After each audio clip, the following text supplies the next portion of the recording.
La chronique sur la glace est une présentation de Captorder, hygiène du sport. Captorder passe à l'action. Aujourd'hui, à la chronique sur la glace, j'ai le plaisir d'accueillir avec nous pour une deuxième saison Alexandre Jacques de l'Académie Hockey Joël Bouchard. Alexandre, gros succès l'année passée. Tu as eu beaucoup de questions des entraîneurs de hockey mineur dans la dernière année. Poser des questions sur ce qu'on avait vu, ce qu'on peut modifier. Et là, cette année, tu arrives avec quelque chose de différent. La façon que le jeu dans l'ensemble, dans la Ligue nationale, chez les professionnels et même juniors, ça fait longtemps qu'on a compris que l'espace restreint est important, de travailler sur cet aspect-là. Depuis quelques années, ça devient à la mode aussi dans le hockey mineur. Effectivement. Donc, ce qu'on va faire cette année, on va travailler sur des exercices en espace restreint et aussi on va aider les entraîneurs du hockey mineur à maximiser l'espace de glace. Donc, la réalité aujourd'hui, c'est que beaucoup d'entraîneurs doivent travailler avec une demi-glace. On va leur montrer cette année comment on peut servir la demi-glace afin d'avoir la majorité de leurs joueurs actifs en tout temps. Excellent, j'ai bien hâte de voir ça. Pour cette première situation, on va travailler d'une situation qui se passe souvent le long de la rampe, les attaquants. C'est souvent, lorsqu'on change de direction, on a de la misère à travailler, à changer parce qu'on n'a pas habitué à travailler dans l'espace restreint. Je pense que tu as un exercice qui va nous démontrer comment faire et tu vas nous faire une démonstration en premier. Ici, avec l'ancienne technique, les joueurs viraient, on était pris sur la banque. Exact. Même chose de l'autre côté. Avec la technique qu'on va travailler ici, on va être capable rapidement de placer notre rondelle, travailler en espace restreint, prête à faire un jeu par la suite. Parfait. Fait que si on approche les gars, on peut commencer. Alex va vous passer à travers la Donc, station. Les boys, on va tout le temps tourner à gauche au compte du centre et à droite à l'extérieur. On peut y aller.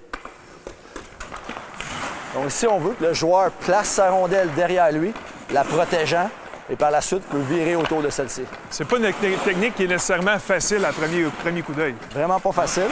Ça demande beaucoup de pratique. Mais ça vaut à peine. Comme on dit, on doit être capable de passer la rondelle près des patins, de protéger notre rondelle de façon à sortir dans une situation de match, être prête à lancer rapidement ou être en situation de protection de rondelle. Y a-t-il des situations ou des erreurs qu'on voit plus souvent que d'autres dans un exercice comme ça? Oui. Donc, justement, il y a certains joueurs qui exposent trop leur rondelle. Okay. C'est important de venir placer notre rondelle derrière les patins. Donc, ici, présentement, la rondelle est plus placée devant le joueur que derrière lui. Il devrait la placer un peu plus derrière, de façon à soit sortir et être prête à lancer rapidement ou être en protection de rondelle. Es-tu prêt à nous faire une démonstration toi-même? Pour montrer exactement comment tirer la rondelle? Donc, c'est important d'avoir la main du haut dégagée.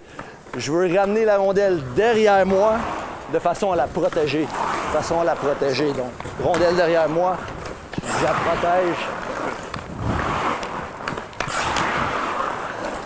Bon, Alex, pour cette deuxième station, on a joué un contre l'autre chez les rangs juniors. Si tu te souviens de moi un peu, tu vas te rendre compte ou vas te souvenir que c'était pas ma tasse de thé. C'est pas nécessairement quelque chose qui, moi, me gardait dans ma zone de confort, mais c'est important de le travailler aujourd'hui. Les jeunes ont besoin de travailler en espace restreint avec beaucoup d'obstacles aléatoires. Tu as quelque chose pour nous autres? Justement, je me rappelle d'avoir joué contre toi, donc c'est très important de se promener la tête haute sur la glace. C'est parti, les deux premiers. Hop! Donc, c'est un exercice qui est quand même très simple, qui est de base, mais qui est efficace. Encore une fois, on voit qu'on sort les joueurs de leur zone de confort. Ouais. On les force à avoir la tête haute, ce qui n'est pas tout le temps le cas, mais en le pratiquant, les joueurs vont pouvoir donner meilleur. Next! Hop!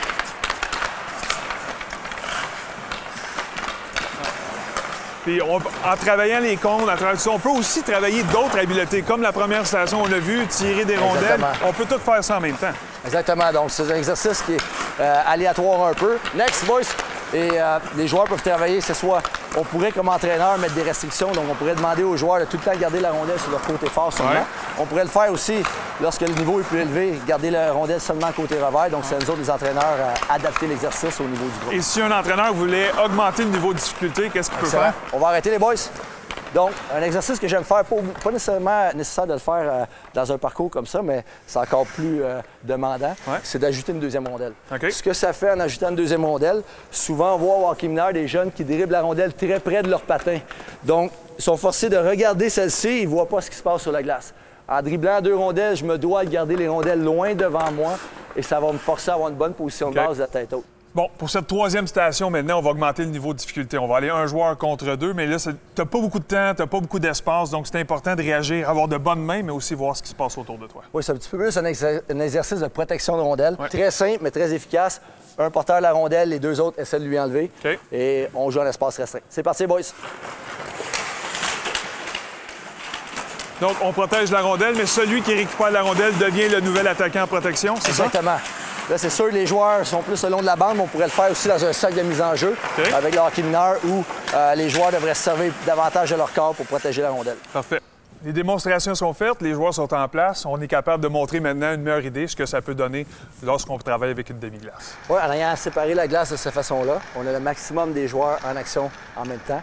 On a même l'espace pour travailler notre gardien de but si on veut lors d'une pratique. Parfait. On se laisse là-dessus et on se revoit plus tard.